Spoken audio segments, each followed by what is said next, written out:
Bienvenidos a Daniel y Apocalipsis. Hoy estudiaremos un mensaje poderoso que nos recuerda que, aún en medio de crisis, cambios y desafíos espirituales, Dios sigue teniendo el control de la historia. Estos libros proféticos no solo hablan del futuro, también hablan del presente, de la lucha entre la verdad y el error, de la fidelidad en tiempos difíciles y de la esperanza que encontramos en Cristo Jesús. Abramos nuestro corazón para escuchar la voz de Dios y permitir que su palabra fortalezca nuestra fe. Bienvenidos. Hola, ¿qué tal, amigas y amigos? Ha sido un privilegio estar compartiendo con ustedes hasta ahora todos estos capítulos y versículos del libro de Daniel. Y con el material de hoy cerramos el capítulo 3 del libro de Daniel.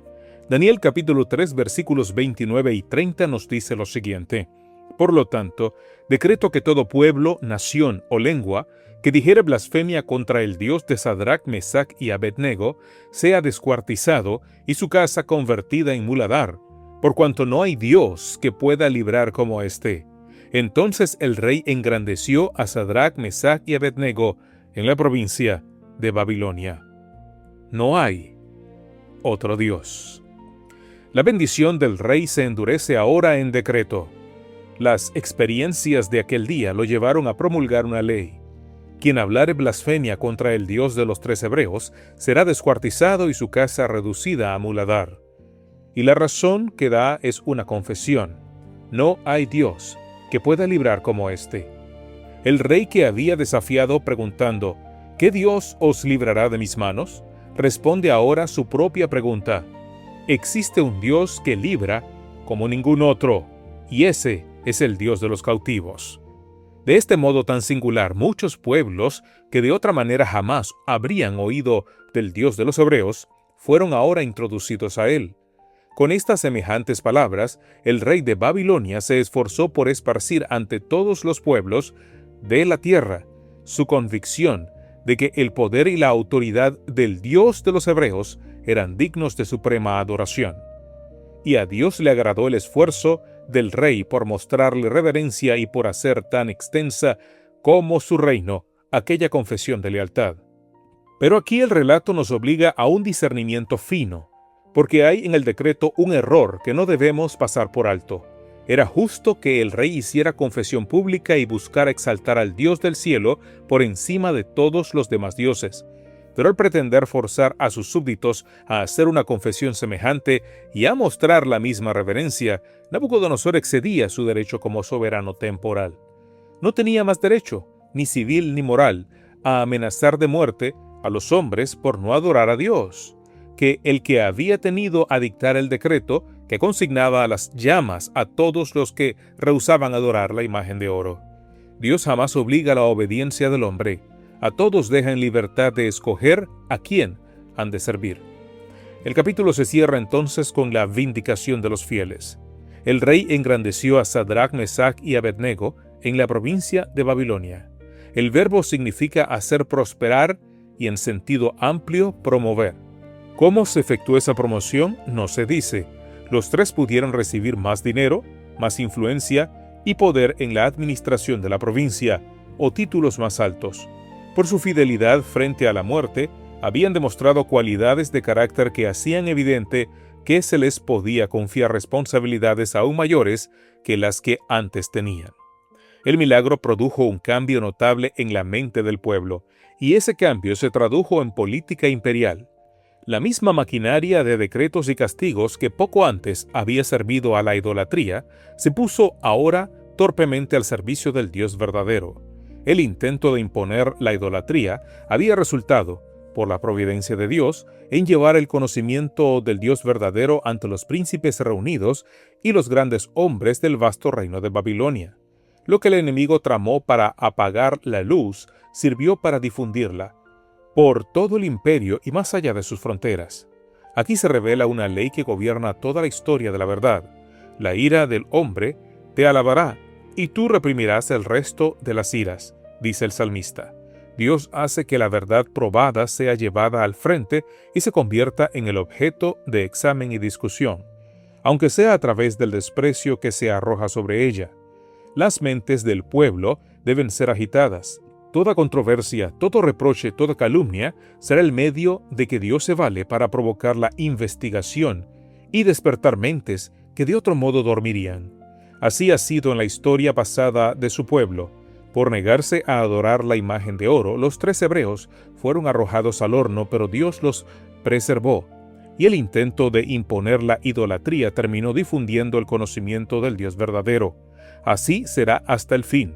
La oposición misma que busca aplastar la verdad la publica, y la persecución que quiere silenciar a los fieles los convierte en testigos ante reyes y gobernantes que de otro modo jamás habrían oído del Dios del cielo. Pero la historia advierte también sobre el peligro del decreto. Por el poder engañoso del enemigo, la verdad de Dios es tergiversada y mal aplicada, y su camino es confundido por las invenciones humanas. El decreto que castiga la blasfemia con la muerte, aunque nacido de un reconocimiento sincero, es la semilla de la unión de la fuerza con la religión. Esa mezcla que reaparecerá al fin cuando un decreto universal pretenda imponer por ley la adoración. El rey acertó al confesar, erró al querer imponer, y en ese error está el origen de toda persecución religiosa. El corazón de esta escena es la libertad de conciencia. Dios nunca obliga a la obediencia del hombre, deja a todos en libertad de escoger a quién servir. Esta es una verdad que brota del carácter mismo de Dios, el que pudo obligar y no obliga, el que tiene todo el poder y aún así respeta la voluntad de sus criaturas. Por eso, ningún poder humano, ni el más alto ni el más sinceramente religioso, tiene derecho a forzar la adoración. El rey de Babilonia, al amenazar de muerte a quien blasfemara contra el Dios verdadero, cometía el mismo pecado que al amenazar de muerte a quien no adorara la imagen falsa. En ambos casos, usurpaba un dominio sobre la conciencia que pertenece solo a Dios. La verdad no se defiende con la espada. El Dios que libra el horno no necesita verdugos que lo honren. Y se revela también la fidelidad de Dios en vindicar a los suyos. El mismo capítulo que comenzó con 3 hombres condenados a muerte, termina con esos 3 hombres engrandecidos. Dios no solo los sacó del fuego, los elevó por encima de sus acusadores.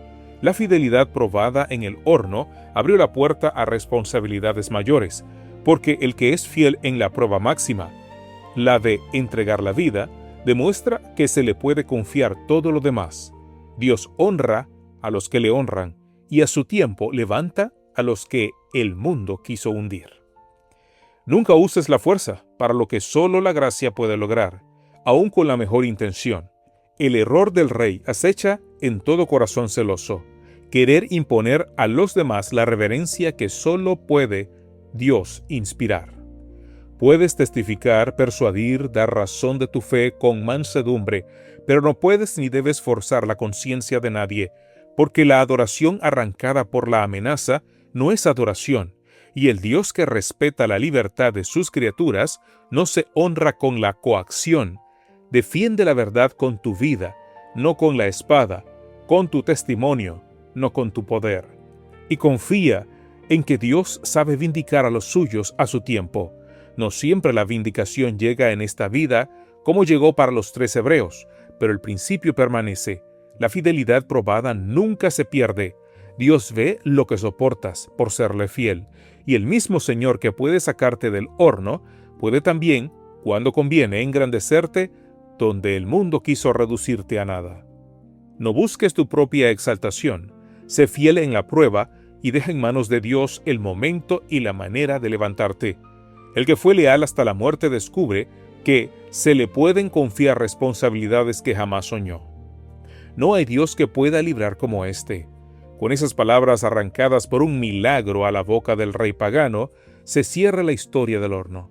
El capítulo que empezó con una estatua de oro exigiendo adoración, termina con el Dios vivo, recibiendo homenaje en todo el imperio. El que comenzó con 3 condenados, termina con 3 engrandecidos.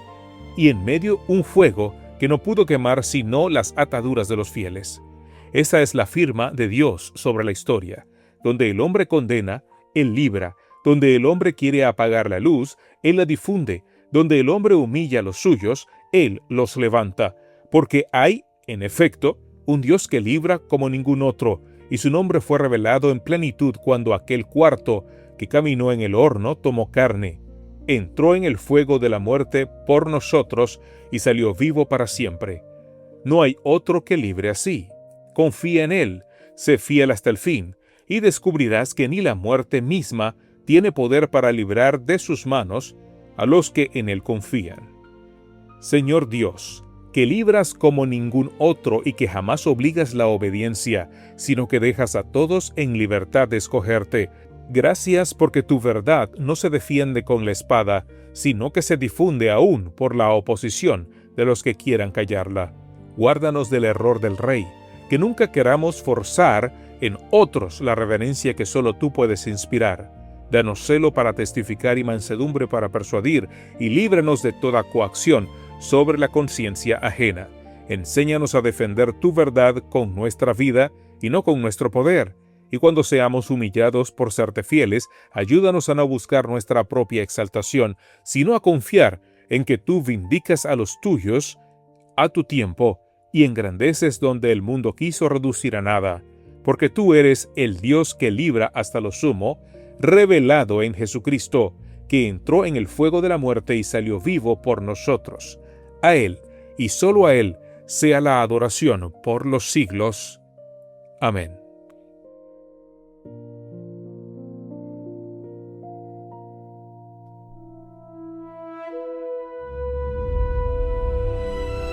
Gracias por acompañarnos en este estudio de Daniel y Apocalipsis. Que el mensaje de hoy nos motive a permanecer firmes, confiar más en Dios y vivir con esperanza aún en medio de las pruebas. Recordemos que los reinos de este mundo pasarán, pero el reino de Dios permanecerá para siempre. Hasta nuestro próximo encuentro, que el Señor bendiga tu vida y fortalezca tu caminar espiritual.